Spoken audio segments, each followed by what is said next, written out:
जय श्री कृष्णा। राधे राधे दोस्तों आज मैं आप लोगों को लड्डू गोपाल की एक ऐसी आश्चर्य कर देने वाली बिल्कुल सत्य लीला कथा सुनाऊंगी जिसे सुनकर आप सभी का हृदय खुशी से झूम उठेगा। बाल गोपाल के लिए आपके मन में भक्ति श्रद्धा और भी पक्की हो जाएगी। दोस्तों वीडियो को पूरा अवश्य देखिएगा। आशा करती हूँ यह लीला कथा आपके हृदय को स्पर्श करेगी। दोस्तों मेरी तबीयत थोड़ी खराब है, कई दिनों से मैं बीमार हूँ। अगर लीला कथा आप सभी को सुनाते हुए मुझसे किसी प्रकार की भूल हो जाए तो कृपया मुझे क्षमा कीजिएगा। आज की यह लीला कथा हमारे साथ शेयर की है हरियाणा में रहने वाली पायल यादव और उनके हस्बैंड महेश यादव जी ने। पायल जी हमसे कहती हैं कि मेरी शादी कुछ वर्षों पहले ही हुई है। बचपन से ही मेरे मन में ठाकुर जी के लिए प्रेम और लगाव था। मेरे मायके में सभी भगवान श्री कृष्ण के भक्त थे, इसलिए मेरे मन में भी भगवान श्री कृष्ण के लिए श्रद्धा भक्ति आ गई। पर हमारे घर लड्डू गोपाल विराजित नहीं थे। जब मैं थोड़ी बड़ी हुई तब मैं अपने मम्मी पापा से लड्डू गोपाल को हमारे घर लाने की जिद करने लगी, पर मेरे मम्मी पापा ने मुझे मना कर दिया। उन्होंने कहा कि लड़कियों के ऊपर बहुत सारी जिम्मेदारियां होती है। अगर तुम अभी लड्डू गोपाल को घर लेकर आओगी, उनकी सेवा करोगी तो तुम्हें हमेशा ही लड्डू गोपाल की सेवा करना पड़ेगा, और कल को अगर तुम्हारे ससुराल वाले तुम्हें लड्डू गोपाल की सेवा करने ना दे या उनके घर पूजा पाठ का माहौल ना हो तो तुम्हें कितना बुरा लगेगा। इससे अच्छा यही होगा कि तुम अपनी शादी के बाद ही लड्डू गोपाल की सेवा लेना। पायल जी कहती हैं कि मैंने कभी अपने मम्मी पापा का बात नहीं माना हो, ऐसा कभी नहीं हुआ। मैंने भी अपने मम्मी पापा के कहे अनुसार यह निश्चय कर लिया कि अब तो मैं अपनी शादी के बाद ही लड्डू गोपाल की सेवा लूंगी। पर वो कहते हैं ना दोस्तों, जब एक भक्त सच्चे दिल से ठाकुर जी को पुकारता है, उनकी सेवा करना चाहता है, तो हमारे लड्डू गोपाल भी उस भक्त से दूर नहीं रह पाते। पायल जी कहती हैं कि मेरे पास लड्डू गोपाल का कोई विग्रह तो नहीं था, पर हमारे घर एक चित्रपट था। मैं उसी चित्रपट की पूजा किया करती थी, उनकी सेवा किया करती थी। छोटी सी उम्र से ही मैंने इस चित्रपट पे विराजित भगवान श्री कृष्ण के बाल स्वरूप को अपना पुत्र मान लिया था, और पुत्र के रूप में ही मैं उस चित्रपट की सेवा किया करती थी। शादी के बाद जब मैं अपने ससुराल गई तो मेरी खुशी का ठिकाना नहीं था, क्योंकि मेरे ससुराल में सभी भगवान श्री कृष्ण के परम भक्त थे। मेरा पूजा पाठ करना, भगवान की सेवा करना, इन सब चीजों से उन्हें कभी कोई दिक्कत नहीं हुआ। मेरे ससुराल वाले मुझसे बहुत प्यार करते थे, क्योंकि मैं घरेलू किस्म की लड़की थी। घर के काम काज में मैं ज्यादा व्यस्त रहती थी और साथ ही साथ भगवान की पूजा भी करती थी।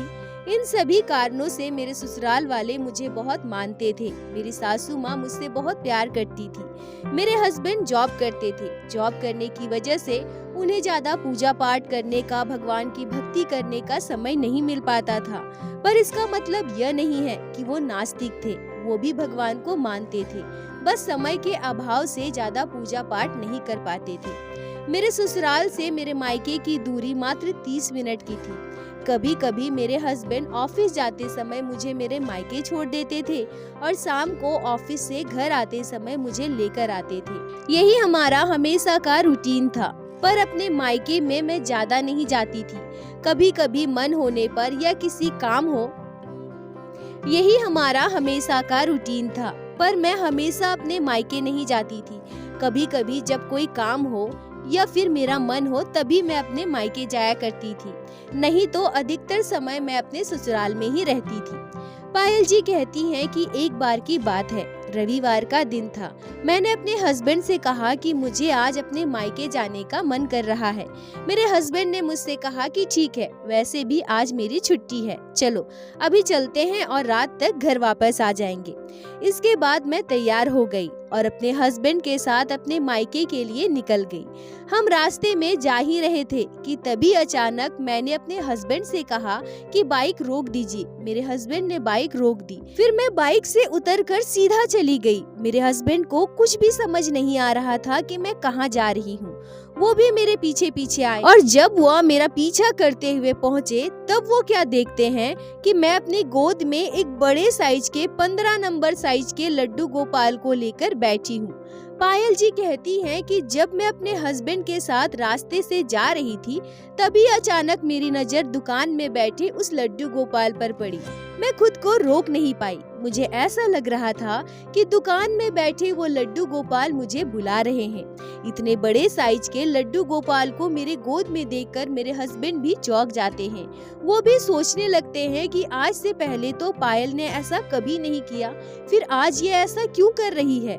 पायल जी कहती हैं कि जैसे ही मेरे हस्बैंड मेरे पास पहुँचे, मैं अपने हस्बैंड से कहती हूँ, देखिए ना कितना सुंदर है ना हमारा लल्ला, कितना प्यारा है हमारा बेटा, देखिए ना कैसे मुस्कुराकर हमारी ओर देख रहा है। मेरी बात सुनकर मेरे हस्बैंड गुस्सा हो गए और मुझसे कहने लगे कि ये क्या है, अभी तो हम तुम्हारे मायके जा रहे थे ना, और अभी तुम लड्डू गोपाल को गोद में लेकर बैठी हो। पर मैं अपने हस्बैंड की कोई बात सुनने को तैयार नहीं थी। मैं बस यही सोच रही थी कि हम कई बार इस रास्ते से गुजर कर गए हैं, पर कभी भी मुझे ऐसा महसूस नहीं हुआ। पर आज अचानक से यह लड्डू गोपाल पर मेरी नजर क्यों गई? क्यों यह मुझे अपनी ओर आकर्षित करने लगे? क्यों मुझे ऐसा लग रहा है कि बाल गोपाल मेरे साथ घर जाना चाहते हैं? मैंने अपने हस्बैंड से कह दिया कि आज मैं अपने बेटे को साथ लेकर ही यहाँ से जाऊंगी। अगर मैं आज अपने मायके जा रही हूँ तो अपने बेटे को भी अपने साथ अपने मायके लेकर जाऊंगी, नहीं तो मैं आज इस दुकान से उठूंगी ही नहीं। पायल जी कहती हैं कि मेरे हस्बैंड मेरे जिद करने से परेशान हो गए और थोड़ा गुस्सा भी हो गए, पर अंततः मेरी जिद के आगे उन्होंने मेरी बात मान ली और दुकान वाले भैया से कहा कि भैया आप बताइए इस लड्डू गोपाल की कितनी कीमत है, मैं आपको पैसे दे देता हूँ और आप इस लड्डू गोपाल को पैक कर दीजिए। पायल जी कहती हैं कि मैं अपने हस्बैंड के मुंह से यह बात सुनकर खुशी से झूम उठी। मेरी खुशी का ठिकाना नहीं था।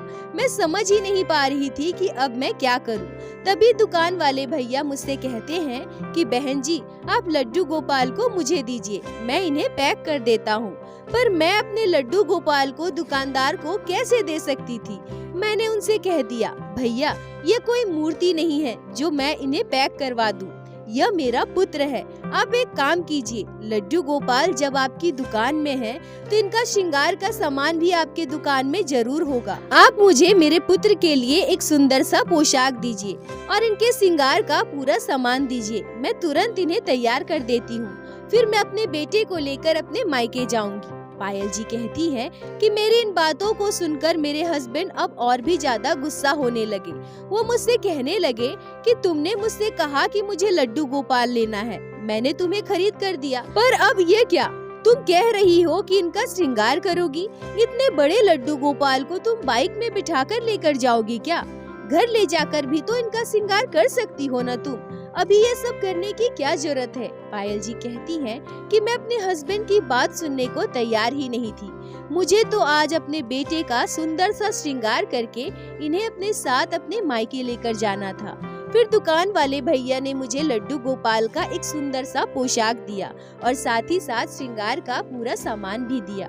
मैंने अपने बेटे का सुंदर श्रृंगार करके उन्हें तैयार कर दिया। मैं अपनी गोद में अपने बेटे को लेकर बाइक में बैठ गई और अपने मायके के लिए निकल गई। पायल जी कहती हैं कि जैसे ही मैं अपने मायके पहुंची और मैंने कॉलिंग बेल बजाया, मेरी मम्मी ने घर का दरवाजा खोला। मेरे गोद में इतने बड़े साइज के सुंदर से बाल गोपाल को देखकर मेरी मम्मी खुशी से झूम उठी और खुशी से जोर जोर से चिल्लाने लगी, अरे घर में कौन कौन है, सब जल्दी से बाहर आओ, देखो देखो आज मेरा नाती आया है। मेरी मम्मी की बात सुनकर मेरा भाई, मेरे पापा और हमारे आसपास के फ्लैट के सभी लोग घर से बाहर निकल गए। सभी मेरे लड्डू गोपाल को देखकर बहुत प्रसन्न थे और वैसे भी बड़े साइज के लड्डू गोपाल देखने में बहुत प्यारे लगते हैं। हमारे आसपास के पड़ोसी सभी मुझसे कहने लगे कि पायल अब से तुम जब भी आओगी ना, अपने लड्डू गोपाल को साथ ही लेकर आना, हम भी तुम्हारे बाल गोपाल को गोद में लेकर थोड़ा लाड लड़ाएंगे, उनके साथ खेलेंगे, तुम्हारे लड्डू गोपाल कितने प्यारे हैं। पायल जी कहती हैं कि जब हमारे आस पड़ोस के सभी लोग मेरे बेटे के दर्शन के लिए भीड़ लगा दिए थे और सभी मेरे लड्डू गोपाल को गोद में लेना चाहते थे, उनसे लाड लड़ाना चाहते थे, तो मुझे मन ही मन बहुत डर लग रहा था। पता नहीं क्यों, पर शायद एक माँ की ममता जाग चुकी थी। मुझे ऐसा लग रहा था कि मेरा बेटा छोटा सा बच्चा है, अभी मात्र 1 दिन का है। सब कैसे मेरे बेटे को देख रहे हैं, सब इसे गोद में लेना चाहते हैं। अगर मेरे छोटे से बच्चे को किसी की नजर लग गई तो फिर मैं क्या करूंगी? यह सोचकर मैं अपने छोटे से बेटे को जल्दी से जल्दी घर के अंदर ले जाने की कोशिश करने लगी। तभी मेरी मम्मी कहती है, पायल ये क्या है? हमारा नाती पहली बार हमारे घर आया है और तुम उसे ऐसे ही अंदर लेकर जाना चाहती हो। अभी रुको, मैं आरती उतार लूं, फिर तुम इन्हें अंदर लेकर आना। यह कहकर मेरी मम्मी घर के अंदर चली गई और अंदर से आरती की थाल लेकर आई। मेरे प्यारे से बेटे का आरती उतारा गया, पर इन सब के बीच मेरे हस्बैंड मन ही मन बहुत नाराज हो रहे थे। वो सोच रहे थे, ये मैं कहाँ फंस गया, नया नया दामाद आया हूँ पर ये लोग तो मुझ पर ध्यान ही नहीं दे रहे हैं। ये सभी तो लड्डू गोपाल के पीछे पागल हो गए हैं। तभी मेरी मम्मी मेरे हस्बैंड के पास जाती है और उन्हें बार बार धन्यवाद देने लगती है। मेरी मम्मी मेरे हस्बैंड से कहने लगती है, बेटा आपका बहुत बहुत धन्यवाद, आपने पायल का बचपन का सपना पूरा किया है। पायल बचपन से ही लड्डू गोपाल को हमारे घर लाना चाहती थी, उनकी सेवा करना चाहती थी, पर इतने वर्षों में यह मुमकिन नहीं हो पाया और आज आपकी वजह से पायल को यह सौभाग्य मिला है। आपका यह एहसान हम जिंदगी में कभी नहीं भूल पाएंगे और पायल के साथ साथ आपने तो हम सभी का सपना पूरा कर दिया है। आपने हमें क्या दिया है यह मैं आपको शब्दों में बोलकर नहीं बता सकती। पायल जी कहती हैं कि जब मेरे हस्बैंड से ये सारी बातें कही जा रही थी, उनका धन्यवाद किया जा रहा था, तब जाकर मेरे हस्बैंड को थोड़ा अच्छा महसूस हुआ। तभी मेरा भाई मुझसे कहता है, दीदी मैं तो मामा हूँ, बाबू का नाम तो मैं ही रखूंगा, तुम कोई नाम मत सोचना। पायल जी कहती हैं कि सबकी बातें सुनकर मुझे बहुत खुशी हो रही थी। मुझे ऐसा लग रहा था कि मेरे बच्चे को मेरे परिवार के सभी ने अपना लिया है और मेरे बच्चे को पाकर सभी खुश है। मेरे लड्डू गोपाल के साथ पूरा दिन मेरे मायके में कैसे बीत गया हमें तो पता ही नहीं चला। अब शाम हो गई थी। मेरे हस्बैंड मुझसे कहने लगे कि पायल अब घर चलो, हमें घर जाना होगा। पर ये क्या? तभी अचानक से मेरी मम्मी जोर जोर से रोने लगी। ये तो हमने कभी सोचा ही नहीं था। मेरी मम्मी इतना रो रही थी, इतना तो शायद वो मेरी विदाई पर भी नहीं रोई होगी। पायल जी कहती है कि मैंने जैसे ही कहा कि अब मैं अपने बेटे को लेकर घर जा रही हूँ, वैसे ही मेरी मम्मी जोर जोर से रोने लगी और मुझसे कहने लगी, पायल तुम आज अपने बच्चे को हमारे पास छोड़कर जाओ, मैं कल सुबह ही तुम्हारे बच्चे को घर भेज दूंगी। पर मैं अपने छोटे से बाल गोपाल को अपने मम्मी के पास कैसे छोड़ सकती थी? मेरा 1 दिन का बेटा, क्या रात को वो अपने मम्मी के बिना सो पाएगा? रात को उसे कब भूख लगेगी, उसे कब क्या चाहिए होगा? मैं अपने छोटे से बेटे को अपने मम्मी के पास कैसे छोड़ दूं? पर मेरी मम्मी भी लगातार जिद किए जा रही थी। अंततः हार कर मैंने अपने मम्मी से कहा कि ठीक है मम्मी, आज मेरे बाल गोपाल यहीं रहेंगे, पर हाँ कल सुबह सुबह आप भाई के हाथों मेरे लड्डू गोपाल को मेरे घर भेज देना। देखना देर मत करना। मेरी बात सुनकर मेरी मम्मी बहुत खुश हो गई। पायल जी कहती हैं कि मेरा मन तो मेरे बाल गोपाल पे ही अटका पड़ा था। क्या करूं, एक माँ ऐसी ही होती है, पर मैं अपने मम्मी को भी दुख नहीं देना चाहती थी, इसलिए मैं अपने लड्डू गोपाल को अपने मम्मी के पास छोड़कर अपने ससुराल वापस आ गई। ससुराल वापस आकर मैं अपनी सासू माँ और ससुर जी को पूरी बात बताई। मैंने उन्हें बताया कि कैसे लड्डू गोपाल मेरे पास आए। मेरे मायके में दिन भर हमने जो कुछ भी किया, सब कुछ मैंने अपने सासू माँ और ससुर जी को बताया। मेरे मुंह से लड्डू गोपाल की बात सुनकर अब उनसे भी रहा नहीं जा रहा था। मेरी सासू माँ मुझसे कहती है कि बहू, सब कुछ तो तुमने अच्छा किया, पर लड्डू गोपाल को अपने मायके में छोड़ कर आई, यह तुमने अच्छा नहीं किया। मैं तो बहुत व्याकुल हो रही हूँ अपने पोते का मुंह देखने के लिए, अपने पोते को गोद में लेकर उससे लाड लड़ाने के लिए। पायल जी कहती हैं कि मैं अपनी सासू माँ से बोली कि मम्मी जी आप बिल्कुल परेशान मत होइए, कुछ घंटों की ही तो बात है, सुबह सुबह आपका पोता आपके पास आ जाएगा। पर मेरे हस्बैंड मन ही मन बहुत गुस्सा हो रहे थे। वो मुझसे कहने लगे कि पायल ये सब क्या हो रहा है? तुम्हारे मायके गया तो वहाँ भी सब लड्डू गोपाल करके परेशान हो रहे थे, और अब जब मैं घर आया हूँ तो यहाँ तुम मम्मी पापा सभी लड्डू गोपाल के लिए परेशान हो रही हो। ये सब क्या हो रहा है? मुझे तो कुछ भी समझ में नहीं आ रहा है। पायल जी कहती हैं कि सच कहूँ तो मेरे हस्बैंड की बात सुनकर मुझे गुस्सा तो आ रहा था, पर उससे भी ज्यादा मेरे मन में खुशी थी। बाल गोपाल मेरे पास है, मेरे घर आ गए हैं, यह सोचकर मेरी खुशी का ठिकाना नहीं था। मैं बार बार बस अपने लड्डू गोपाल के बारे में ही सोच रही थी। उसने ठीक से खाना तो खाया होगा ना, मेरा छोटा सा बच्चा ठीक से होगा ना, मेरी मम्मी को परेशान तो नहीं कर रहा होगा, वो सो तो गया होगा ना, मेरा बच्चा सही सलामत तो होगा ना। पर क्या करूं, आज की रात तो मुझे मेरे बेटे के बगैर ही गुजारनी थी। रात को मैं, मेरी सासू माँ, मेरे ससुर जी और मेरे हस्बैंड सबने खाना खत्म किया और खाने के बाद हम सभी अपने अपने कमरे में सोने चले गए। पायल जी कहती हैं कि आधी रात को मेरी नींद किसी की रोने की आवाज से खुल गई। मैं बिल्कुल परेशान हो गई, इतनी रात को कौन रो रहा है। तभी मैं दौड़कर जाकर अपने कमरे का लाइट ऑन किया और उसके बाद जो मैं देखी उसे देखकर बिल्कुल आश्चर्य रह गई। मेरे हस्बैंड बैठे बैठे रो रहे थे। मैं अपने हस्बैंड से पूछती हूँ कि क्या हुआ आपको, आप रो क्यों रहे हैं, आप ठीक तो है ना। तभी मेरे हस्बैंड मेरा हाथ पकड़कर रोते हुए मुझसे कहते हैं, पायल मुझे माफ कर दो, मुझसे बहुत बड़ी भूल हो गई है। मैंने लड्डू गोपाल को मात्र एक विग्रह समझा, पर वो विग्रह नहीं है, उनमें भी प्राण है। तुम्हें पता है पायल, लड्डू गोपाल बार बार मुझे पुकार रहे हैं, वो रो रहे हैं, वो बहुत परेशान है। हमारा पुत्र मुझे बाबा कहकर बुला रहा है, हमारा बेटा बार बार मुझसे कह रहा है, बाबा मुझे यहाँ से आकर ले चलो ना बाबा, मुझे बहुत डर लग रहा है, कमरे में बहुत अंधेरा है, मुझे बहुत डर लग रहा है बाबा, मुझे यहाँ से ले चलो ना बाबा।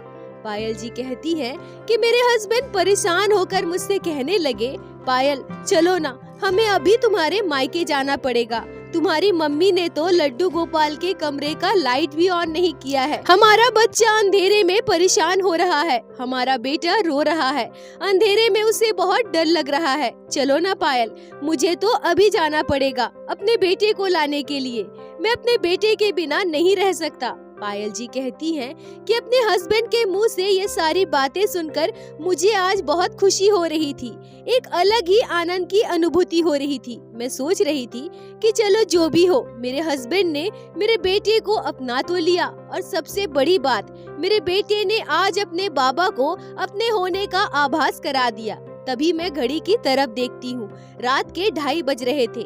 मैं अपने हस्बैंड से बोली कि इतनी रात को हम कैसे जा सकते हैं, सुबह होने दीजिए, हम दोनों सुबह चले जाएंगे। पर मेरे हस्बैंड मेरी कोई भी बात मानने को तैयार नहीं थे। उन्होंने मुझसे कह दिया, अगर तुम्हें मेरे साथ जाना है तो चलो, नहीं तो मैं अकेले ही चला जाऊंगा। पायल जी कहती हैं कि सच कहूँ तो आज से पहले मैंने कभी भी अपने हस्बैंड को इतना जिद करते हुए नहीं देखा था। मैं अपने हस्बैंड से बोली कि ठीक है चलिए, हम दोनों अभी चलते हैं। हम दोनों उठकर तैयार हो गए। अपने सासू माँ और ससुर जी को पूरी बात बताकर रात के 3 बजे ही मैं अपने हस्बैंड के साथ अपने मायके के लिए निकल गई।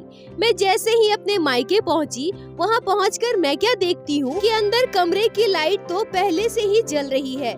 डोरबेल बजाते ही मेरी मम्मी ने दरवाजा खोला। दरवाजा खुलते ही हमारे साथ एक आश्चर्य करने वाली घटना घटी।